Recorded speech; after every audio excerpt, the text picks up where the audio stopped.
देखो फ्रेंड्स, मेरे पास एक छोटी कार है। देखो ये है बुलडोजर और ये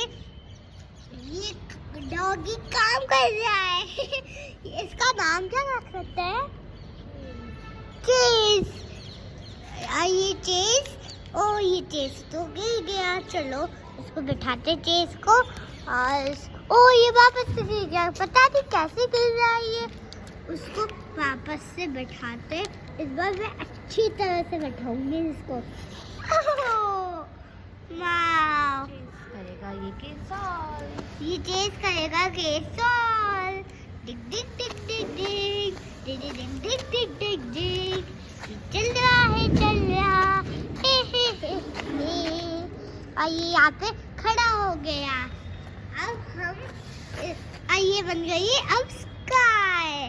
अब हम इसको हेलीकॉप्टर में बैठाते हैं। इसमें तो हेलीकॉप्टर की जगह ही नहीं है। ओ ये हम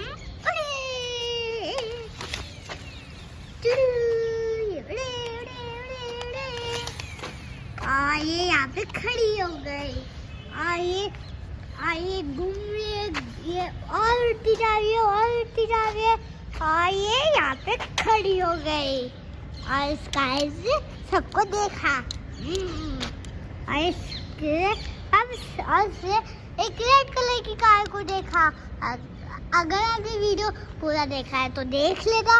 और आपने अभी तक वीडियो को सब्सक्राइब नहीं किया तो कर दो।